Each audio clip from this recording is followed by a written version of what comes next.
then she gets on the bed and she cried the entire time. To get off the bed. To get off the bed. And then she got off the bed, and then she looked up at me and cried because she wanted to get back on the bed. I was like, yeah, I can't keep this straight.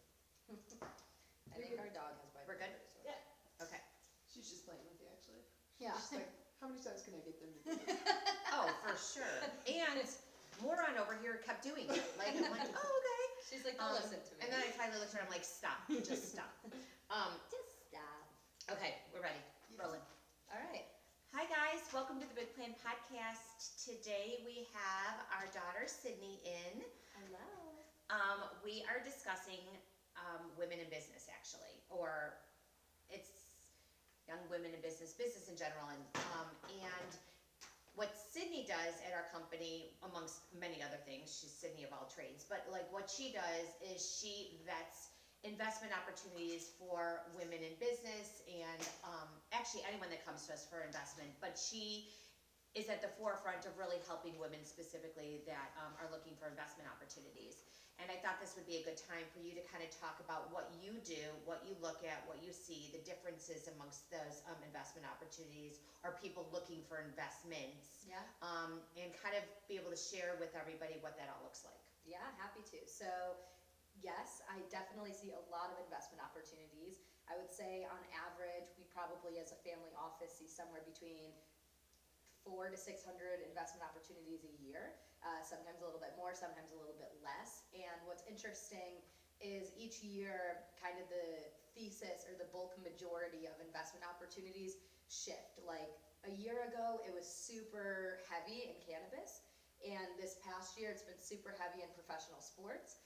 And that's been very interesting just as people's interests in alternative investments shift. That's kind of reflective in the amount of founders looking for capital in those respective spaces. So cannabis obviously was super hot in the past couple of years, just with the federal legalizations going up and down and the market being very volatile. So people are very like emotionally invested in that industry. So suddenly you see a tremendous amount of founders seeking capital. And then over the past like 8 to 12 months, we've seen a significantly higher inventory, if you will, of investment opportunities in professional sports, specifically around women in sports, because the WNBA has taken a tremendous shift with obviously a focus on Caitlin Clark and other athletes like her. So we've seen a lot of pivot towards women in sports, and then we've also seen a tremendous shift in team and league valuations. Just the values of professional sports teams, professional sports leagues have shot up tremendously, and therefore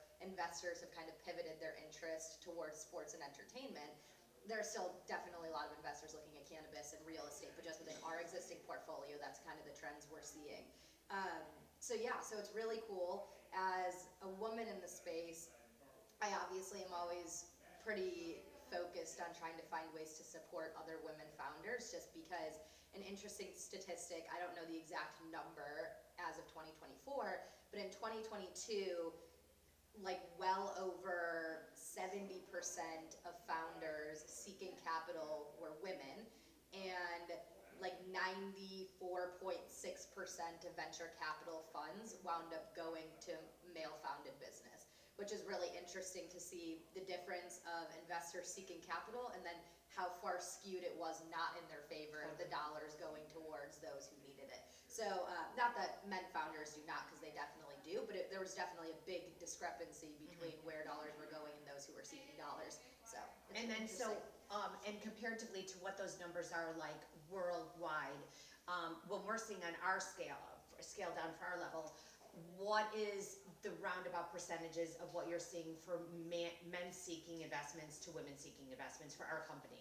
I would say for ours specifically, it's a lot more male heavy because the nature of the businesses that we are in our existing portfolio, majority of cannabis businesses that wind up unfortunately hitting a point of revenue generation and profitability and success are led by men, which is great, but there's way less that are in a state that are actively looking for capital at a level that we look to deploy that are women-led. And then also in sports, naturally, it's a lot more male-dominant. Same with real estate. Fashion, honestly, the projects that we're involved with as well tend to have more men, even though you would think traditionally the industry is more female-leaning. So with our existing portfolio makeup, most of the founders honestly are men. The industry of our existing portfolio that has the most female founders looking for capital, even though it's a small amount of them, is cannabis. Yeah. Just because there's so little dollars to women in that space.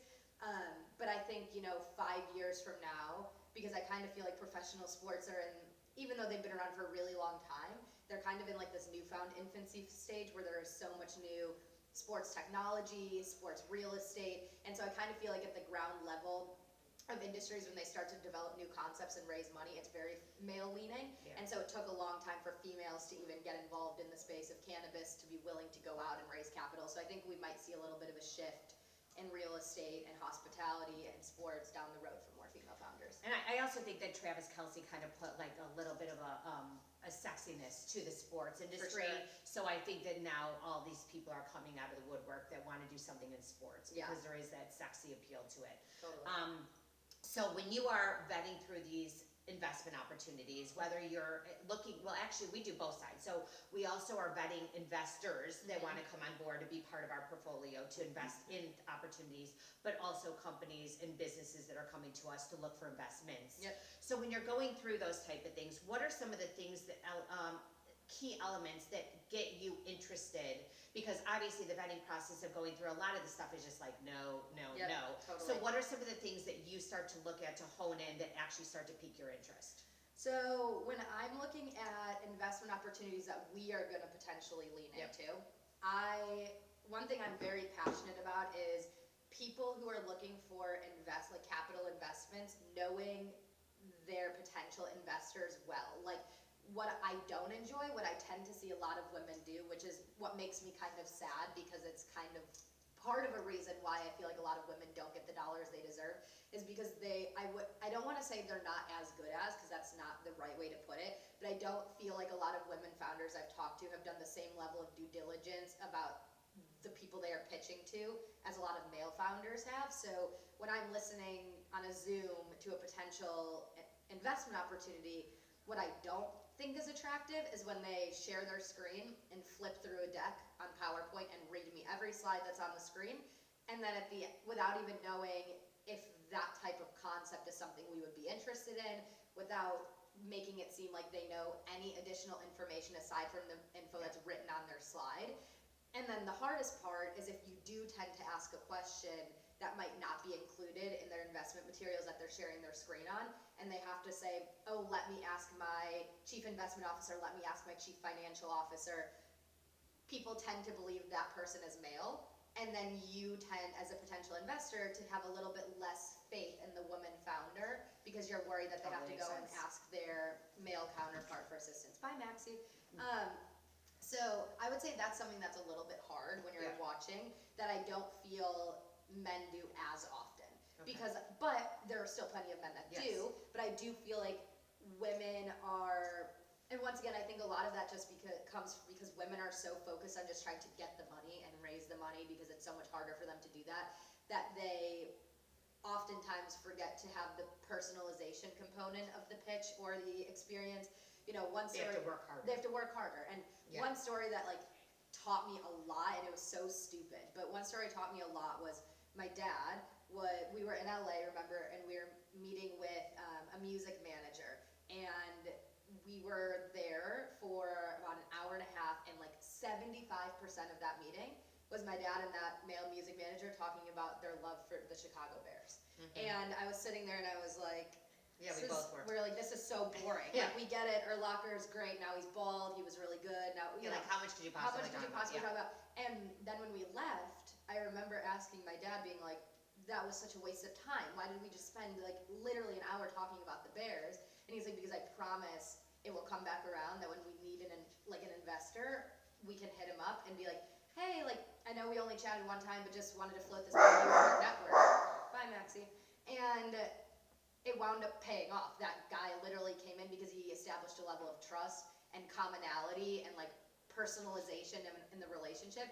And a lot of people in his circle became active investors in ours. And I don't feel like women are very good about that aspect of Yeah. the capital raising Yeah. process. Which totally makes sense. I think that it's hard because we're working harder, we feel like we have to overtell a story, we Yeah. feel like we have to overprove ourselves, we have to, and so all those things make it very challenging.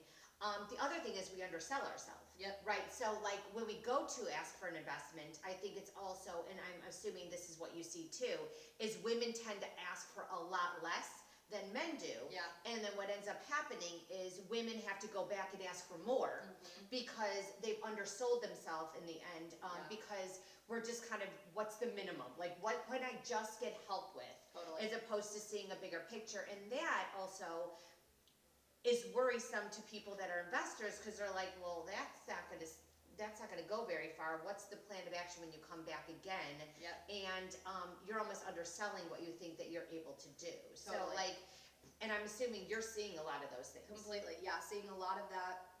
And I think that that's another, so a panel that I was supposed to participate in, but I wound up not being able to make it out to New Jersey because I wasn't feeling well. But we had a pre-call about the panel, and one thing that we talked about significantly was that exact topic, that people, specifically women, tend to undersell, tend to undervalue, tend to underask.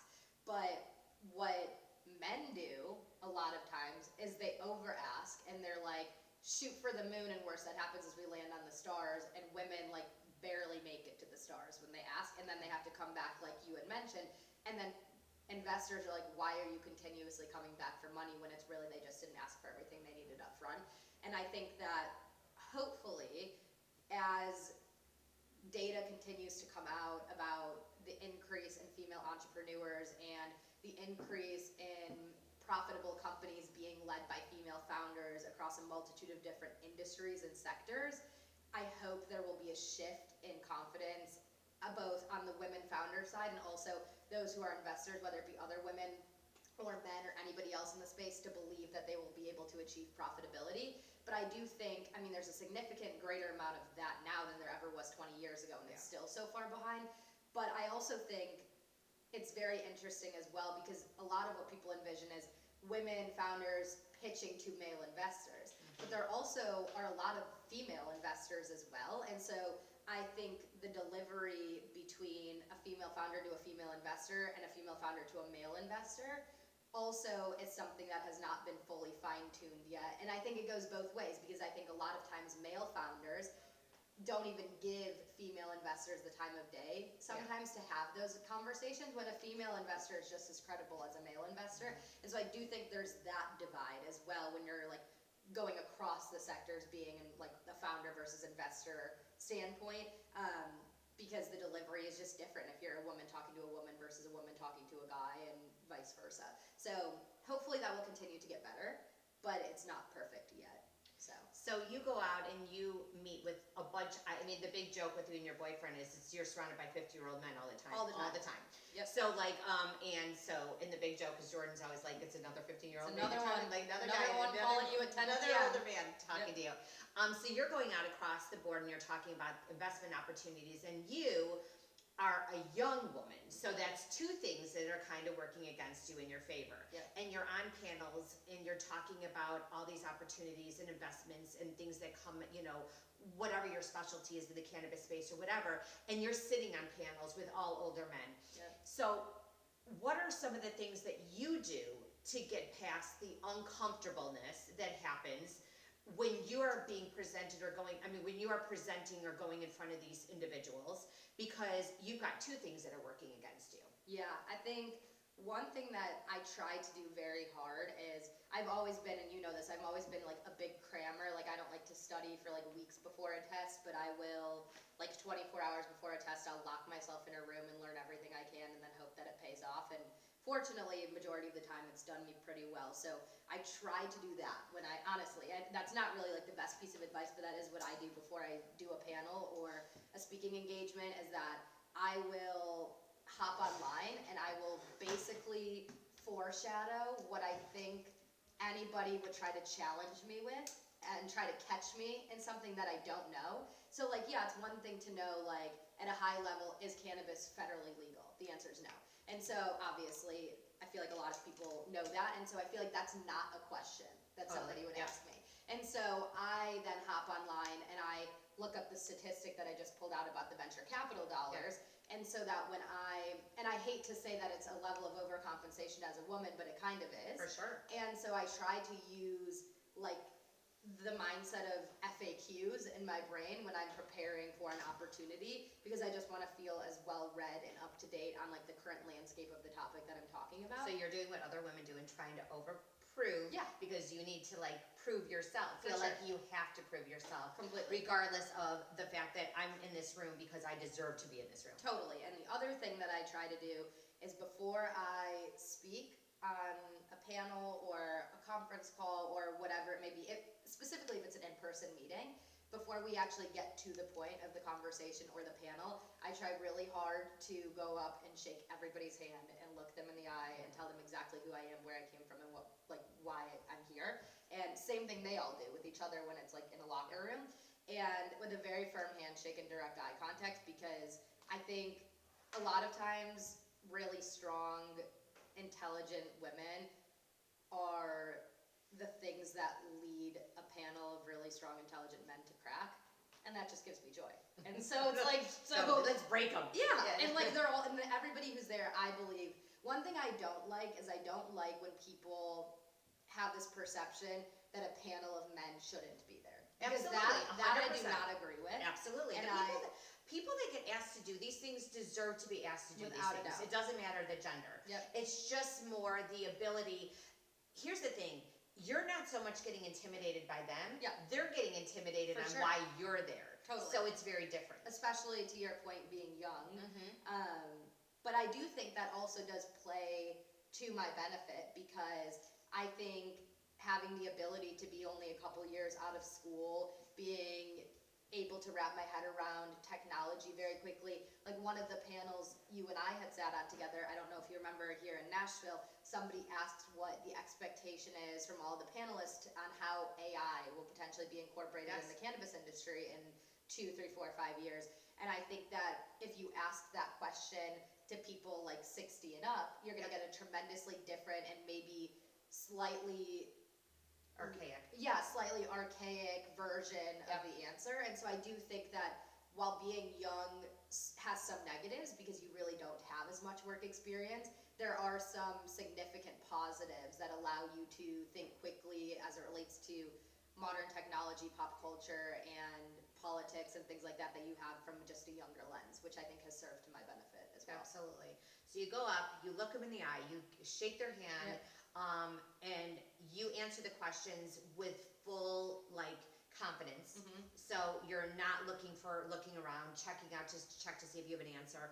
What are some pieces of advice that you can give to women, young women specifically too, because you are at the forefront of doing all these incredible things too. I mean, you're proving yourself in the workspace significantly, but you've actually proven, not only are you proving, but you now have proven. Yeah. And so what are some of the things that you can now teach others by those things that you've learned?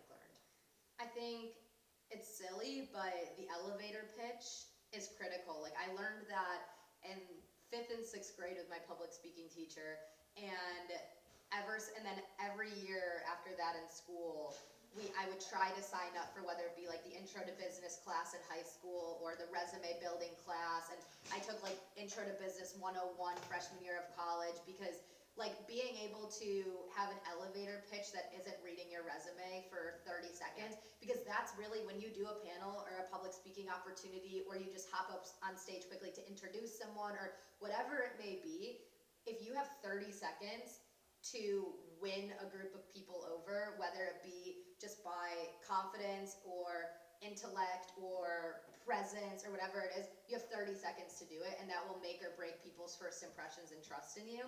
And so I think that is critical, just like nailing your elevator pitch, knowing, and also another thing that I think has been really helpful is knowing when to stop talking and knowing when to ask questions, because speaking publicly is also like an interview. And when you go in for a job interview, you're told ahead of time when the interviewer asks you, do you have any questions for the firm that is hiring? If you say no, they are not going to hire you, because they want to know that you are just as much of a good learner and listener as you are someone who will provide insight and advice, because the whole role of being an educator and a speaker and a leader is that you are just as much of a student as you are an educator. And so I think that's critical as well when I'm sitting and talking to people, is also knowing that you have to be able to ask educated questions and know when your time is to stop talking. So I think that that's something that has been really helpful for me and has allowed me to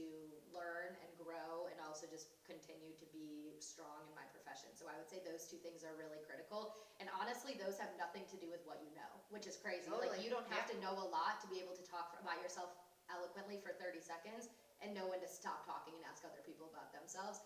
That has That's nothing a to do with conversation content. 101. And I think that's critical. Yep, agreed.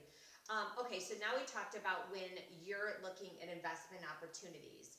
Now flipping it, now when you're going to do your due diligence on people that want to come in and participate in investing, Yeah. what are the kind of things that you're looking for that? I think another thing that I have learned from my dad is not all money is good money, which has been something that for a while took me a little bit to understand, because I feel like when Well, we made a lot of wrong decisions, so we taught you. Yeah. Yeah. Like, I feel like when people are raising money, they just want to get the money so they can finish their project, Yeah. because that's what the goal is to finish the project. But then, like, 3 years down the road, whoever put in that $25,000, even if it's like a $10 million project, feels, and rightfully so, that their voice is just as valid and their asks are just as important, and they might be a little bit complicated to work with. And so it's really important to feel like that person. I mean, for me, like, if I can look at somebody and have a level of trust and like a good feeling in my gut that we could have Thanksgiving dinner together, that's honestly the mechanism I use in my brain, I love it. then they're probably a good investor. And because I want us as a family, us as a company, to have capital that supports and backs us, that also, like you and I talk about, they're there for the good and the flashy lights, but they're there for the ugly and the not flashy lights too. And the people who sit around your Thanksgiving table are the people who do that. And that's kind of what I look for when I talk to people about them being prospective investors with us. But then again, it's hard to ever say that that's 100% true, because Absolutely. timelines are important, deadlines are important, and People's lives change. people's lives change, and sometimes you need the money a lot sooner that you have the ability to vet someone on 3 or 4 phone calls. But that is something that I do like to make a focal point for us. I love it. I think the investments too, what people don't understand is, yes, we fully believe that when you invest something, I mean, that is your hard-earned money. Yep. So when we take it, and we are invested in that with you, because that's why we invest our capital in our stuff. For sure. Is because we don't want anyone to think that we're not participating in what we believe in and we're just selling something to somebody like Yep. a used car salesperson. So we take everyone's investment opportunities as hard-earned up money. What happens sometimes over time is, I think that what people see is 5,000, 10,000, 25,000. Your opinion, I'm not saying it's not valid. Totally. But it should not be equal to somebody that's, invested $1 million, $2 million, $3 million. Sure. And what people don't see, and why it becomes more complicated, and they're like, well, but that's my money. And we're like 100%, but we're treating you and protecting you the same way that we would anybody Of course. else. But it becomes a little more difficult and challenging, especially with you, Kevin, Daddy, Eric, on the forefront Yeah. of these investors that you see that have invested smaller amounts For sure. that still want that equal voice. Yeah, and I think that being a steward of everybody's capital is just a very high pressure job, just because, like you had mentioned, everybody works hard for the dollars that they have, and not taking that for granted, and also want to make sure that people, the other thing that's really important is protecting investors' confidentiality. Yeah. And making sure that somebody who comes in for $25,000 doesn't feel or know that they're being compared to somebody who came in for $1 million. Good point. And so I think that that's also something as well, when you are client facing or investor facing, that the conversations you have with that $5 million investor, even though they put in more money and should have a greater say, investors talk. And so you don't ever want that investor to go and tell your $25,000 investor that you gave them some crazy VIP experience that the $25,000 investor didn't get. And so it's kind of a fine line that you have to walk, because you know you couldn't have gotten the project done without any of them, but you really couldn't have gotten the project done without the $5 million Yeah. person. And so finding the balance of treating everybody as equal as you possibly can while protecting their confidentiality, but while also giving the level of thanks and gratitude to those who really helped you get it over the finish line is a hard balance to walk. But a lot of that also comes with being as eloquent with investor communications as you can, sending quarterly updates, being available if and when investors have questions and want to talk. I think that that's just something that I feel that we do really well here. I mean, as well as we can. And there's always room for improvement, but it is very challenging. And the other thing is, you know, just kind of looping back for a second to the woman, like the woman-oriented sector of that, we don't have, which sucks to say, I can't recall an individual woman investor that we have across all of our projects. We have married couples, but 90% plus of those married couples, the first name on that investment entity is the husband. And so that's also something that is hopefully, I pray, will be growing pains for us, that we can get more women investors, which will have us tailor our investor communications a little bit differently, because it's just a different makeup of an investor base. But we have found a formula that works for us, even though our investor base is majority, if not all male. So that is something that we are looking for. We would Yeah. love to have some incredible women being part of that. Without a doubt. So yeah, so I do think the managing of the investor's capital is also a very critical part of what makes you an effective investment group and firm, and make sure that people trust you and you maintain a good reputation, because a bad reputation of other people's capital is not something that No, not at all. Are we diversified? in the You know, respective our industries. Or, no, diversified in respect to our investors? Or is it Yeah. all pretty much one category of an investor that we have for the majority? Because you said most of them are not women, right? Most We don't of them have are any not We don't have women. So how about diversity? Yeah, we do. I would say it could always be more. But being a Jewish family, we do have a good religious diversity. Okay, yep. We have a lot of Jewish investors, a lot of Christian investors, Catholic investors. So not that like religion is something that we ask when it comes to yeah. investors, but I mean the whole point of what we try to do is get to know our investors personally, so we'll know if somebody is out of town for Good Friday and Easter, or we'll know if somebody is celebrating the 8 Sure. nights of Hanukkah. And so you can, based off of even just out of office emails, you can get a good gauge of what your religious makeup is. Totally. So I think that we do have a pretty good medley there. As it relates to like a racial diversity standpoint, it's definitely skewed white male. And we would love to increase the diversity of that. But it also, when you think about the industries that are existing within our portfolio, cannabis tends to have hurt a lot of African Americans, Yeah. Asians, women, people of color in the past, so they have a lack of trust to put And money they don't into have that the money. space, and they don't have the money as much. And same goes when you think big commercial real estate, you're thinking the white men of Chicago and New York and other metropolitan cities, and so so there is also something from an investor-investee standpoint that I've researched, which is like the similarity bias, which is interesting in that if you, a female, were founding a company, myself as a female interested in that company would be more inclined to invest, and that just because we are already similar in a respect that other people are not.